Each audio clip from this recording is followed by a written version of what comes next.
Civilization is ours. And if we don't claim it as ours, if we let it go in some way, let democracy go, let whatever it is, our rights go, what happens is that we can also lose the personal finance freedom. We can also lose so many freedoms, the basic rights that we have. T-minus 10 seconds. Welcome to the Journey to Launch podcast with your host, Jamila Souffrant. As a money expert who walks her talk, she helps brave journeyers like you get out of debt, save, invest, and build real wealth. Join her on the journey to launch to financial freedom in 5, 4, 3, 2, 1. Hey Journeyer, a quick note, you will be listening to a rewind episode. That means this episode was previously aired months or years ago. I have hundreds and hundreds of episodes of the podcast, and so I will be sometimes replaying my favorite conversations for you to maybe listen to the first time or re-listen to again. So enjoy. If you want the episode show notes for this episode, go to journeytolaunch.com or click the description of wherever you're listening to this episode. In the show notes, you'll get the transcribed version of the conversation, the links that we mentioned, and so much more. Also, whether you are an OG journeyer or brand new to the podcast, I've created a free jumpstart guide to help you on your financial freedom journey. It includes the top episodes to listen to, stages to go through to reach financial freedom, resources, and so much more. You can go to journeytolaunch.com/jumpstart to get your guide right now. Okay, let's hop into the episode. Hey, journeyers. Welcome to the Journey to Launch podcast. I'm very pleased to have today's guest on the show. George Kinder will be joining us. He is an author, international thought leader, and life planning pioneer. He's been at the forefront of the financial services industry for more than 35 years, spearheading a movement that centers the lives of the clients to not just live within their financial plan, but beyond that. Through his books, training courses, and keynote speeches, George has introduced thousands of professionals globally to the field of financial life planning.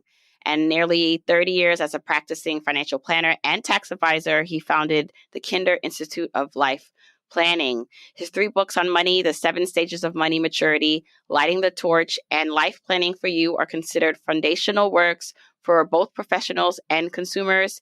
His latest book, The 3 Domains of Freedom, Each Moment is Yours, Your Life is Yours, Civilization is Yours, will be released in spring 2024. So probably by the time you hear this, I'm super pleased to have you on the podcast. Welcome, George. Wonderful, Jamila. Wonderful to meet you. And I'm looking forward to this. So, George, the way I was introduced to your work, it was maybe, a few years ago where I had started to get more intentional with my finances, which led me down the road to podcasts and blogs and sharing my journey through this podcast and then in my book. But I remember hearing about your questions, the 3 questions that you created to help one find the deeper meaning of why we're doing what we're doing and our life's purpose and how it's related to money or not related to money, actually. So I started to listen to that and answer those questions and share some of it on the podcast. I even included those questions in the book. And so when we kind of connected online, socially, I was like, oh my gosh, it'd be a pleasure to have George on the podcast to explain or to help us walk through the thought process and ways in which we can live a complete life with our money and outside of our money. And so I'd love to kind of hear from you and maybe take it back a little bit to your involvement or evolution in financial planning and bringing more of our lives in that, how that started for you and why you chose to focus on the whole life and not just the financial life. I think I'm a strange person in this regard. I never wanted to earn a living. I never wanted to go to work. I wanted to be my own person and do my own thing right from the get-go. And that meant, for me, it meant living a more spiritual life, a more artistic life, a more creative life. And you can't do that in this world, right? I mean, you got to make a living somehow. So what I did, I went to graduate school in accounting to do tax returns part of the year. I was good at it. And so it ended up being a whole year thing with lots of clients and much more than I wanted. And I realized I still wasn't getting the freedom that I wanted in life, that's what I was really after, was freedom. And so I went back and I studied financial planning. And out of that studying and realizing. And the other thing was really cool with working with all my tax clients, I began to realize that none of them really wanted to be doing what they were doing either. Everybody wanted this dream of freedom that was different from what they were actually experiencing. So I thought, gosh, there's got to be a way. I know what mine is, but how do I find out what everyone else's is? What's your dream of freedom? And let's make it happen, because money can make that happen. I mean, there are other aspects to freedom I'd love to talk about toward the end of the show, maybe. But yeah, that was it, I think. You know, when you just said that you felt like strange, I think that's the word you used, or something similar to that, about you just wanted to live without worrying about money and I feel the same way. I feel so many people feel this way. So for me, the means to achieving freedom, the energy and time freedom that I was looking for, required financial freedom, a bit of it, and learning how to navigate money. Let's talk a little bit about freedom and what that means. I know it can mean a lot of things, but what does that mean to you? Well, the book that I'm coming out with now, all my books have been about freedom, and I've written a bunch of them, but at different aspects of freedom. But the book that I'm coming out with this spring is called The Three Domains of Freedom. And the subtitle gives it all away. Each moment is yours. Your life is yours. And civilization is yours. I mean, what we're talking about here, the primary focus here, I think, will be on your life is yours. This is the personal finance piece where you bring money in and you deliver the life of your dreams. But that's fragile. It's fragile in lots of ways. And two of the ways that it's fragile is that, without even having that, we can experience each moment as being a moment of freedom for us, as being ours. And that's an extraordinary experience. And largely that's learned through something like mindfulness, although there are many different kinds of practices. And then the third one is one that we're really broken up about in America right now. We're polarized around, and we don't understand this. But civilization is ours. And if we don't claim it as ours, if we let it go in some way, let democracy go, let whatever it is, our rights go, what happens is that we can also lose the personal finance freedom. We can also lose so many freedoms, the basic rights that we have. So all of those are really important. And I personally think the one to begin with is the one you're starting us with right here, that if we're on target for who we want to be, then we can find the time to figure out how to do moments, and we can find the time and we'll recognize the importance of making sure civilization is ours and not dominated by some powerful forces that are not related to us.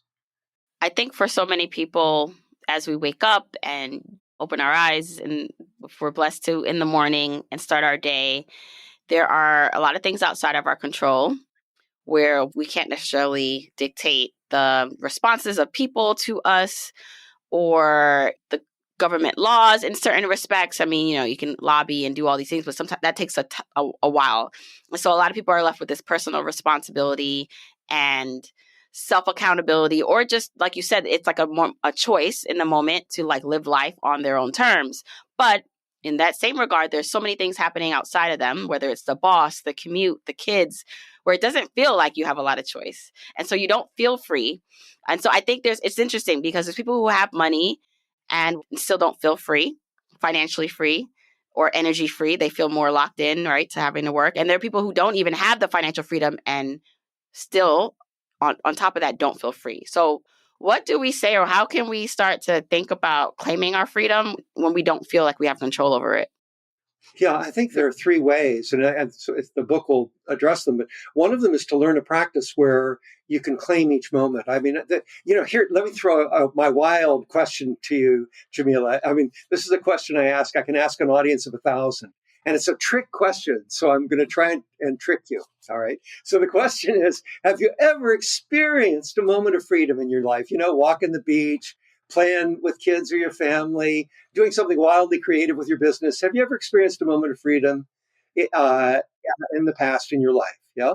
Yes. And the answer, yes. And everybody gets the answer wrong because we've never experienced it in the past. The only time we've ever experienced freedom is in the present moment.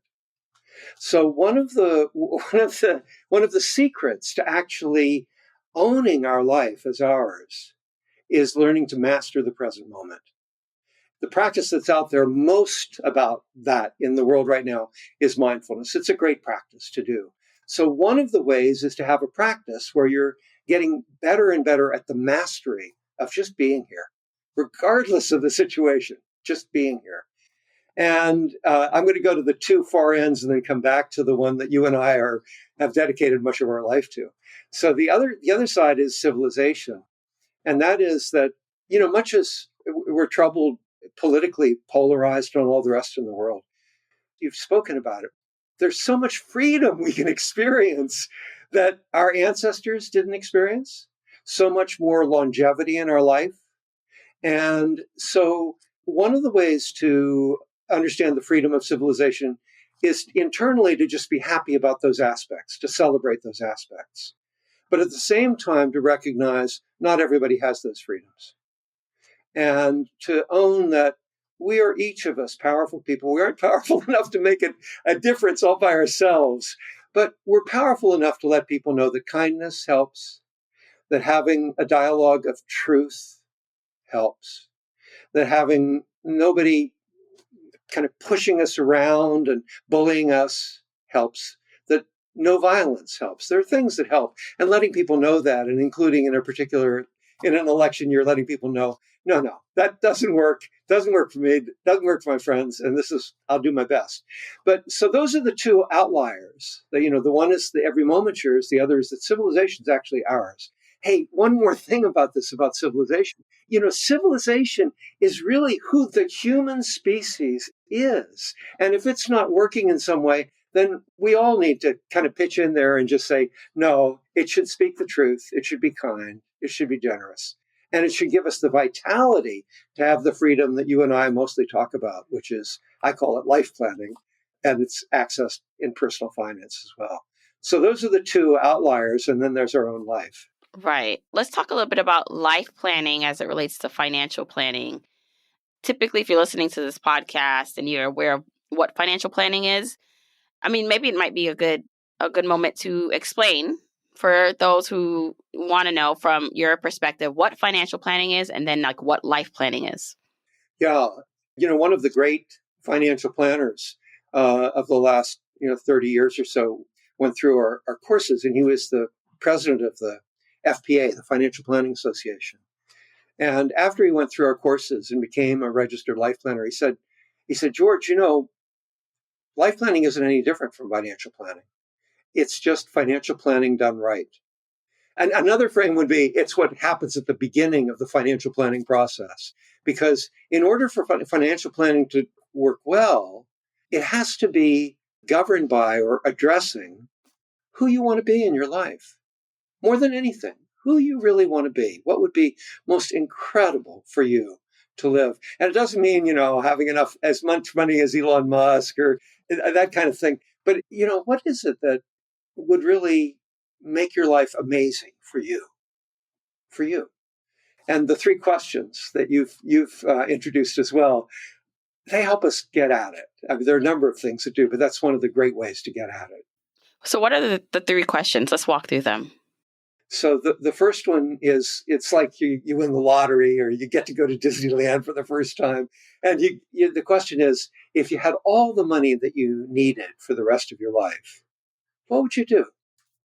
And so you just, think that through, and it's playful and fun. And we've all fantasized at some point, right? We've all fantasized that at some point.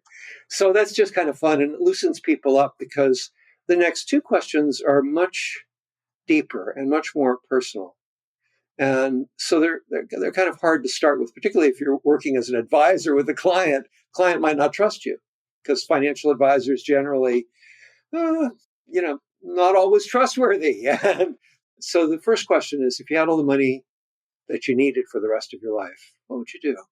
The second question, here you're going to the doctor, and she's been doing some tests, and you're expecting everything to be fine and everything. But she surprises you and gives you some bad news. And that is that as healthy as you feel, you've only got 5 to 10 years left to live. You'll live it as healthy as you feel right now. But the question is, you'll make it at least 5 years, but you won't make it to the 10th. So if you knew that, the question is, what would change in your life? How would you live your life? What would you do?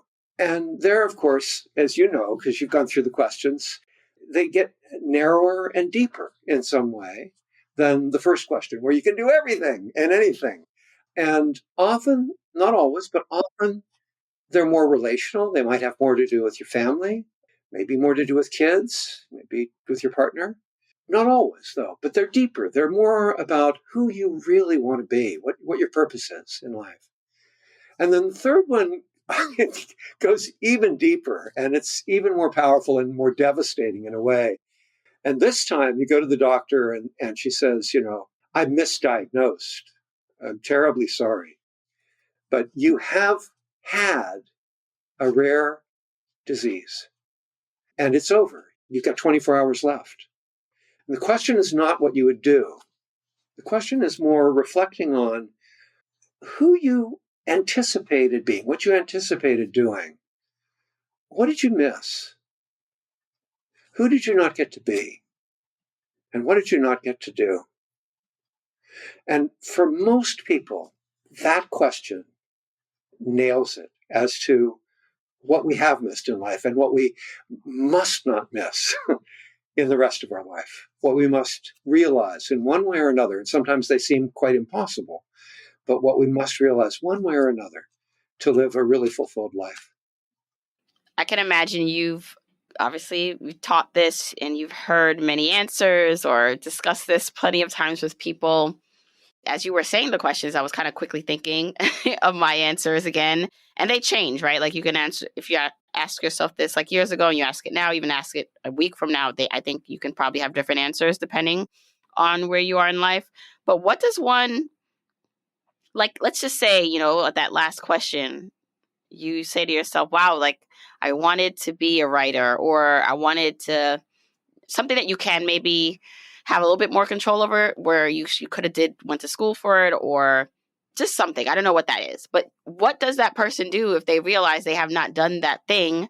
Like, how do they use the answers from this question or these questions to move forward in creating this life that they love or appreciate? The best thing that these questions can do is light a fire under us. And so let's say it is be a writer. What the questions do for a lot of people is it wakes them up and they go, whoa, I almost missed that. I've spent all my life knowing that I wanted to be a writer and I haven't done it. I better get it done. I better nail it. So by lighting that fire, we call it lighting the torch in a way. We, as sophisticated financial life planners, we will train with our clients. We will get our clients we will light a torch that is blazing bright. It has all the elements. It sparkles. It lights up the night sky. It's so brilliant. And you can't say no to it. And that's the beauty of it. So if you're doing it yourself as a consumer, you want to make that vision so bright that you can't say no to it. And then what you want to do is live into it for a couple of weeks, just really live it and begin to analyze and figure out, how can I do it? How can I make this happen in as short a time frame as I possibly can? Does it mean, no TV at night? Does it mean less scrolling on the machines? Does it mean that I live a simpler life for now and save more so that I can actually launch that within a year or two? There are all different kinds of things that it means. Does it mean that I try to work 3 or 4 days, get away with working 3 or 4 days a week instead of 5 or 6 days a week, and begin that process of writing right now? And the thing that I think is most important is that we feel launched in it almost right away and feel really launched with it within 1, 2, 3 years, so that we feel like, I got it. I've done it, and I can coach other people. Right. And I think too, changing the perception of what the writer or the person that you want to become is, like, and what success is. I think in this day and age where we're led a lot by social media and celebrities and, so success as a writer looks like making the list, the New York Times list, and getting a big book deal. Like that is, the epitome, just like a basketball player, like making it to the NBA and becoming well known. And then I think back to when you were talking, I'm thinking about my husband who played basketball, went to college, and he has a deep love for the game where even 20 years later, like he still works out, not because he is trying to make it to a league. It's too late for that, but because he loves the game. So he's a true basketball player. So he's working out every day just because he loves it. And so I'm trying to think for that person who maybe is saying, well, I want to be these things, but I'm thinking of it in this grand way. And so it prevents them from starting, or they feel disappointed about what the results look like, where it's just like, if the true love is there, you can be a writer today by, even if you put up in your writing and no one sees it and you're creating like works of art just for yourself, or putting up a blog that, maybe no one reads just yet, but you can still work on a craft and it not be this in the vision that you think is success, but it is successful because you are the one doing it and fulfilling that purpose for yourself. Absolutely. I think you've tapped onto a lot of it, Jamila. And by the way, you've touched one of my passions as well. I'm a little guy. I'm not big at all, but I love basketball. It's the sport that the family, we're all relatively small, but we watch basketball. And it's so much fun. So it's exciting to hear that your husband is passionate about it and goes for it. Because it certainly gives us a thrill. It gives lots of people a thrill to see someone dedicate themselves like that. So I think there's a couple of things there and you've tapped onto one of them, that we dedicate ourselves. That if writing means something to you and you feel that you've got a message that you want to get out, yes, there are lots of different ways. There are lots of ways to blog. There's lots of social media, and it may be that you just get one or two hits. You just get one or two people. At first, build on it. Just go to it and keep building it. And just keep speaking your truth. And what happens is that we grow. I'll tell you my story about being a writer. I've written now almost a dozen books. There's 5 of them that are done you can get by subscription. So they aren't out in normal published form. But when I was in high school, my math SATs were off the charts. I was a genius. I must have been a genius back then in math. And my verbal skills, very average at best, very average. And so here I am, 50 years later, and I've written a dozen books, and I'm passionate about writing. So I started off not having those skills at all, and I just dedicated myself to it. And I got better and better and better. So one of the things is just go for it, for what you love. The other thing is I had friends who wanted to be on the New York Times bestseller list, or they wanted to be in the New Yorker, something really special. And I said to them, why? Why put that kind of pressure on yourself? And what if you don't get in?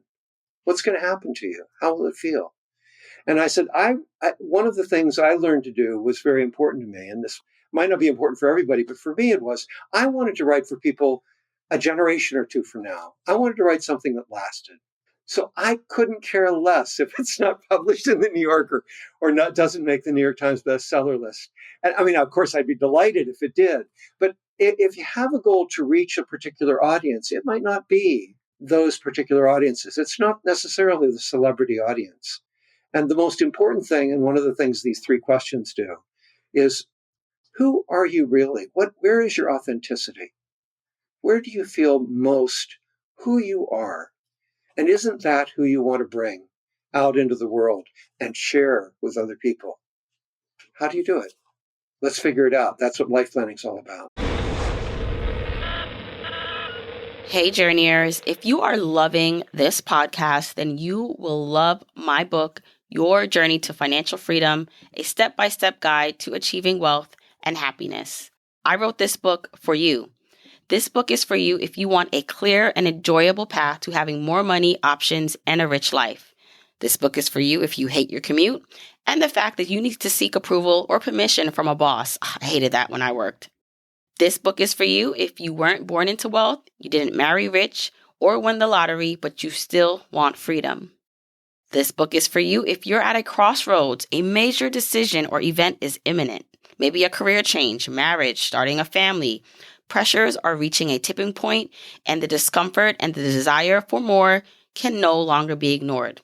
And this book is for you if you find yourself zoned out at meetings, looking out the window, or daydreaming about the life you truly want. So go pick up your journey to financialfreedom.com so I can show you how to map out how to get from where you are today to where you ultimately want to be and enjoy the journey while you're on the path.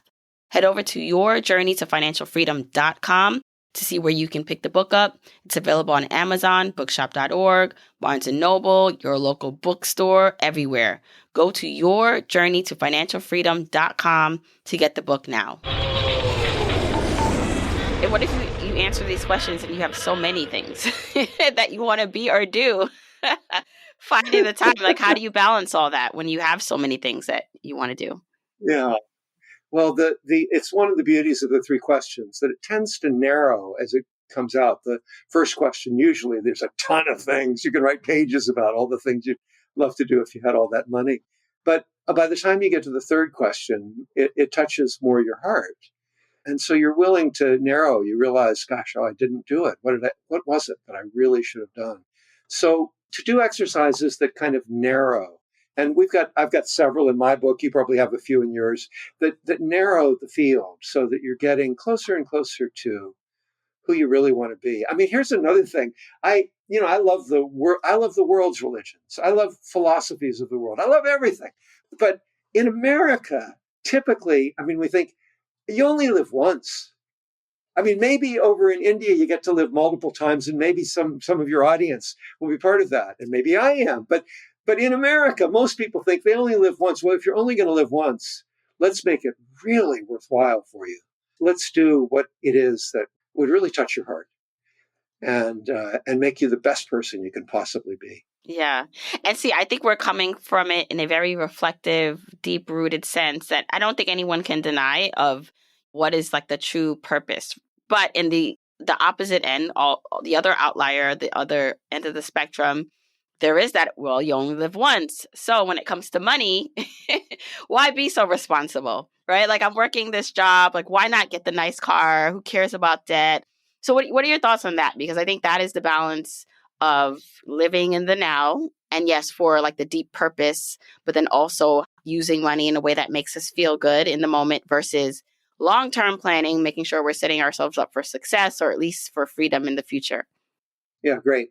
So a wonderful question. And I'm going to come back just for a moment to the first freedom, the first domain of freedom, which is that each moment is yours.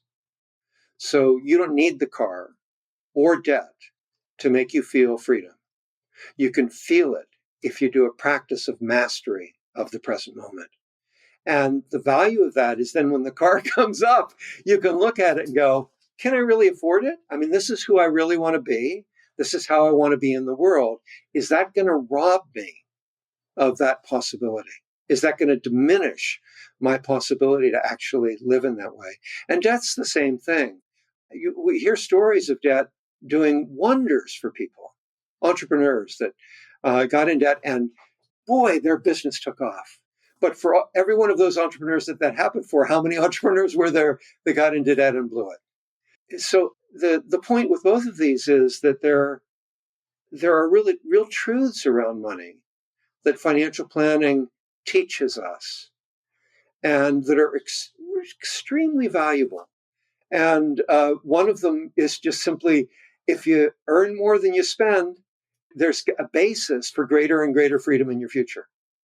And particularly if you invest it well. So anyway, so those are some of the things. I think that question of doing something in the moment, one of my, I teach meditation as well as life planning. And one of my meditation students said to me, why is it that I keep doing things that I know are bad for me, but I just do them? And we all are like that. We're all tempted in the moment and we all do things like that. And we do things that we think are unfortunate. So it is really valuable to get a really strong sense of what is best around money, as well as a really strong mastery of the freedom of the present moment. And then, boy, the world is your oyster. You can do so many things. I love that. I think this idea of once you settle down and understand yourself and what you truly want, is doing that thing helping me become that person or be that person, or is it deterring me from being the person I say I want to be or the time that I say I want to have? I think what also happens is I'm thinking about your ideas of freedom is that the way we earn our money. So like the effort we put out to earn money or the work that we do in the world, at what point is there enough? And I find that that's a very important talking point because, you can have more, you can work more, you can earn more. And whether you are actually saving and investing that for whatever reason and or just spending it because you're living a certain lifestyle, but how does one know their enough point when it comes to money and lifestyle? Yeah, that's a really good question, and this question of doing what you love is a tough question as well, and a strong question. And I think that in a way they're two separate questions because the question about what is enough has something to do with what you've accumulated or what you have. The question about how you earn your money and what you're paid for it is a question of earning capacity and income. So one of them is the cash flow statement, and the other is your balance sheet, your net worth statement. And so the question of how to live your life with the income, I was peculiar in this way. Again, I think I was a little bit odd in that I wanted to write, I wanted to paint, I wanted to be an artist. I also wanted to live a deep spiritual life. Well, nobody would ever pay me a dime for one of my meditations. And they wouldn't pay me a dime for one of my poems either. So what was I going to do? So I had friends who said, hey, go into journalism. You can write there. Or they said, go into graphic design. You can do design work there. And I said, no, you don't understand. I want to do something extraordinary in those two things and not just something for the man, so to speak, the boss, the corporation. I want to do something that will really last. So that's for me. So what I did, and this is peculiar, it's by no means a recommendation, but it's one way to do it. I just thought, where do I have skills where I can make some money? And I can do it honestly, I can do it with integrity, but I can make money, I can save, and I can use that to get me free. I did tax returns. For 13 years, I did tax returns for a living. And then I discovered doing personal finance, and I made my way to freedom, and to a kind of freedom where for years I haven't worried about what I make. I just do my best, and I try to do something that's honorable, something that's good, something that'll make a difference in the world. Now, did you enjoy doing tax returns, and with that, it gave you a sense of purpose? Or did you realize doing the tax returns provided you a lifestyle that allowed you on the side or outside of that to do the things you wanted? Because I want people to maybe have perspective about maybe there are things, their job they're working now that they maybe don't love, but changing our perspective about it, that it's allowing them to do something else. Exactly. If you can have that perspective, Jamila, that's a beautiful perspective.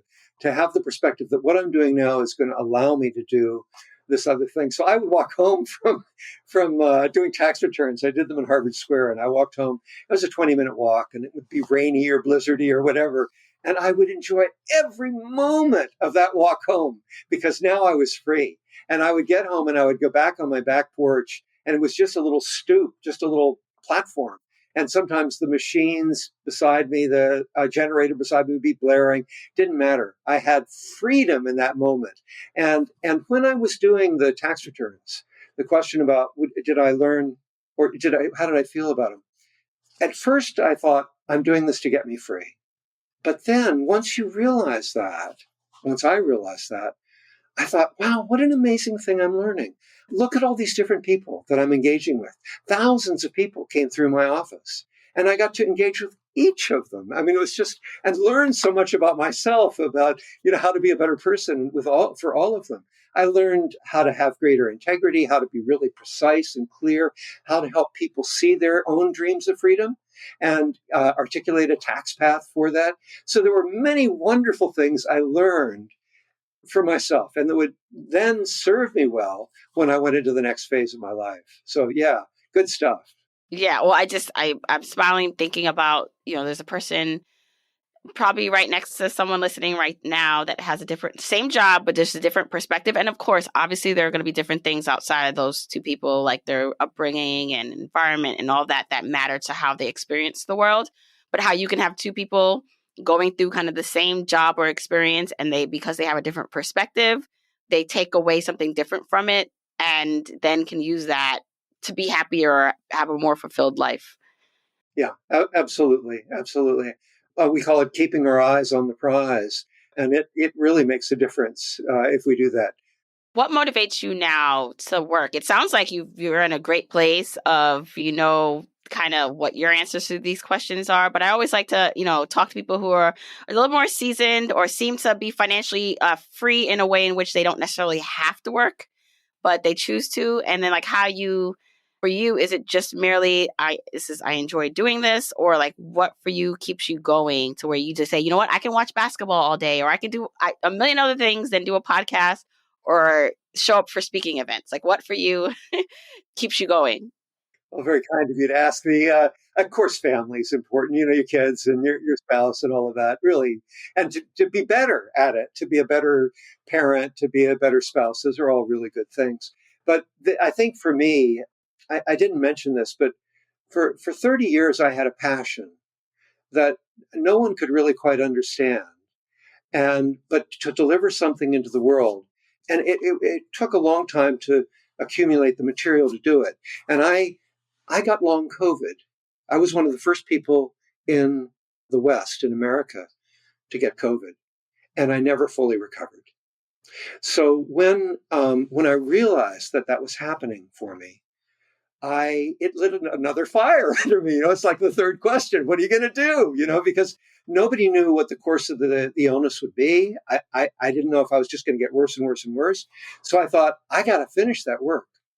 So what it was that I wanted to understand the present moment and to help people everywhere to dive deeper into it, have experience of it in nature. And so I'm sitting here now, I'm in Massachusetts. I've got a little peninsula that goes out into a pond. And I have a little cabin that I write in out there. And I do that walk every day. That's my life. What I did for 30 years was I accumulated photographs and little paragraphs or poems of my best moments of every day. And then I put them into a book of poetry and photography, intermingling, to try to help someone so that every day of the year you could go and hopefully get inspired to be more here, more present. So I finished that work. In 2 years, I delivered 5 books, 4 seasons, and a weekly book. So now you're asking the question, I'm going, I've finished my life plan. What do I do now? And the thing that came up for me this year, Jamila, I'm concerned about the planet. I'm concerned about people treating each other with kindness. And so as small as I am, as insignificant as I am, I want to make a difference to make sure that I can leave civilization in the best place it can be, that I can leave democracy in the best place it can be. So this year, this big year in America, that's what I'm going to be focusing on. And it gives me, it's a thrill, even though I know it's like, oh gosh, look what I'm getting into and all the rest. I just feel it's really inspiring seeing your zeal and passion just for your life's work. And I know it's like you have different types of things that you do, but I love that because I feel it's inspiring for me and anyone listening that, sometimes the things that we do, we might feel like no one's going to notice or see. And honestly, sometimes you can create a journal or just do something for yourself that if you want one day changes the world, you choose if you share it. But it just feels like, we are all in charge of our lives and it can be as magical and important as we want it to be. And so we don't have to always look outside for confirmation or followers or a lot of money to show that we are important or that we have a voice, and that we can do that from right where we are. And that's very powerful. Yeah, thank you. There were moments where I thought, even if I just leave this for my kids, I've done something for them that would be wonderful. So I totally concur. Beautiful.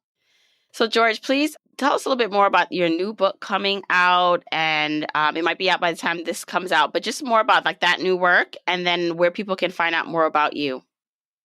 Oh, great. Thank you.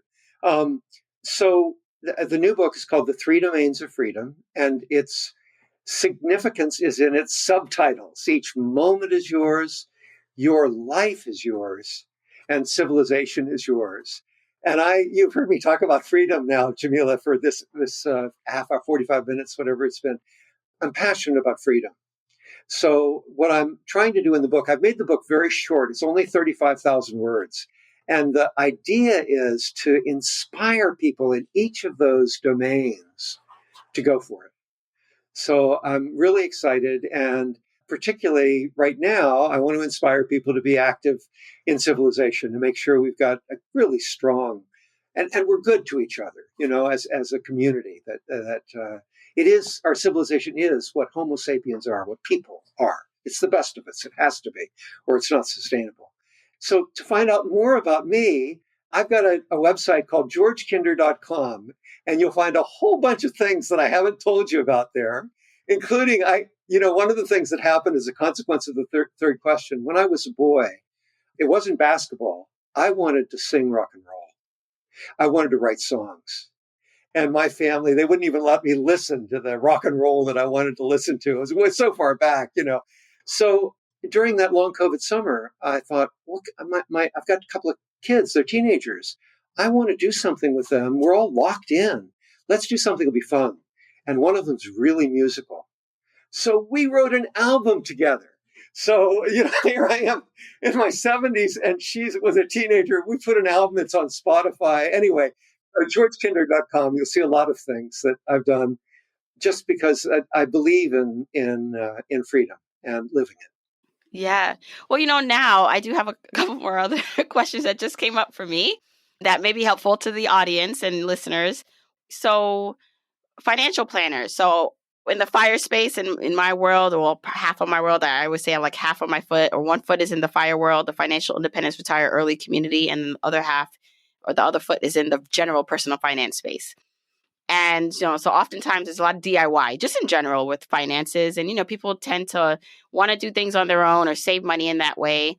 And I'd just love your advice or take for people listening who want to look for or have a financial planner who takes into account their life plan, where it's not just about the money and they feel listened to in a way where they can trust the person. What's your advice for finding someone like that or asking the right questions to find someone like that?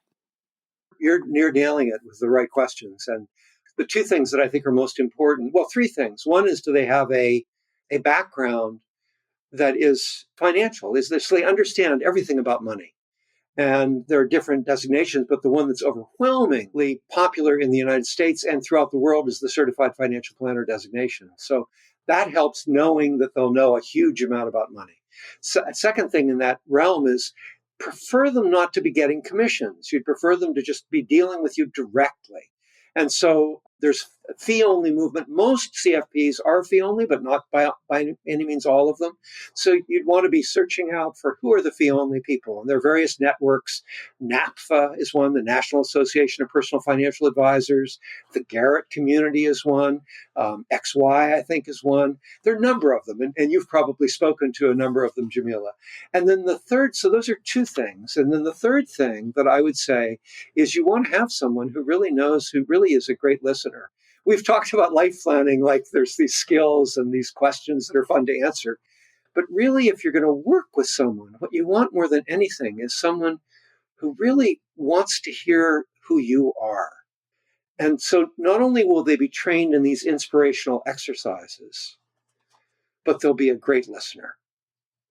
There'll be someone who has the capacity to empathize, because most of us have gone through tough times around money. Didn't get to talk about all those, but I've had them too. And most of us have had tough times around money. And it's really good to have someone who knows money, who can empathize, but also can see what would inspire you and carry you there, move you there.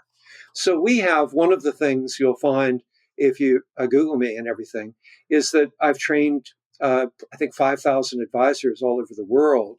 And there's 600 of them or so who've earned our highest designation, which is called the Registered Life Planner designation. They're all trained in great listening skills, in empathy, and in inspirational skills to make sure that they capture this inspirational quality. So can they find that on your site? Like who has earned that certification? I've trained people from 30 countries, which is a thrill. It's been just a thrill to go around the world doing this. But 15 of them have people who have achieved the highest. level, this registered life planner designation. And, a lot of people, and I think that there are registered life planners in 42 of the 50 states. A lot of them will Zoom. So if you find out someone that you really like and you can't quite meet with them in person, then that's a way to do it. Yeah. And then my final question for you, just because you mentioned your daughter and, how being a parent is important to you. I'd love to hear how you incorporated raising your kids and like the concept of freedom for them. As a parent myself, I have 3 small kids. They're pretty young, 9, 7, and 5. And so they're at this place where they are showing me rules be damned. They're going to, they want their freedom. At the same time, I'm trying to teach them structure so that they, at least when they go out into the world, first they can secure security first and then do whatever they want after that. What are your ideas or thoughts on raising kids who are responsible adults, but also have freedom and self-autonomy to go out into the world and to be confident, right? To do all the things that we're talking about. Absolutely. And I mean, the funny thing is that there's no guidebook on it. We're all kind of winging it. We're all going because the world has changed and changes so fast. So the smartphones were just beginning when my kids were. I mean, my kids are only 20 now, but they were just beginning. What do we do? Do we allow them to have them? When do we allow them to have them? What about iPads? What about social media? All those kinds of things. I don't think we were the most restrictive of parents, but we were relatively restrictive and probably in the top 10% of that in terms of wanting to give them more of an experience of nature, of being themselves, rather than being tied to those machines too much too early. And so that was one of the things that we did. We always talked together. And one of the things I did, Jamila, that was amazed me, because my dad was a difficult dad. I didn't have the best dad in the world. Eventually, he and I became great friends. But as a kid, he wasn't a great dad for me. And what I learned to do was if there was a kind of an emotional dissonance between me and one of my kids, I'd catch them sitting on the couch in the evening, and I'd go and I'd sit down right next to them, and I wouldn't say a thing. I just sat there with the attitude of, I'm not going to hold on to what I'm upset about. I'm just going to show them that I can be here and that I care.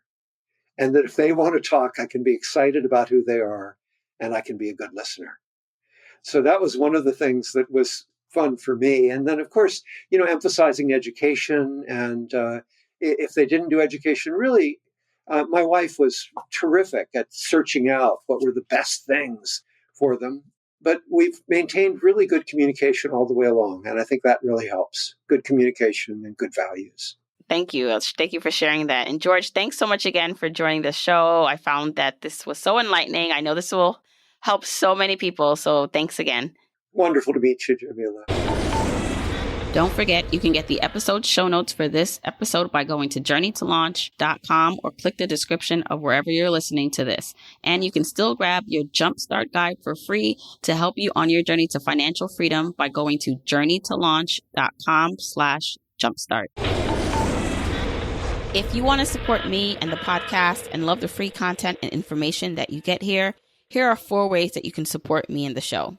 1, make sure you're subscribed to the podcast wherever you listen, whether that's Apple Podcasts, that purple app on your phone, your Android device, YouTube, Spotify, wherever it is that you happen to listen, just subscribe so you are not missing an episode. And if you're happening to listen to this in Apple Podcasts, rate, review, and subscribe there. I appreciate and read every single review.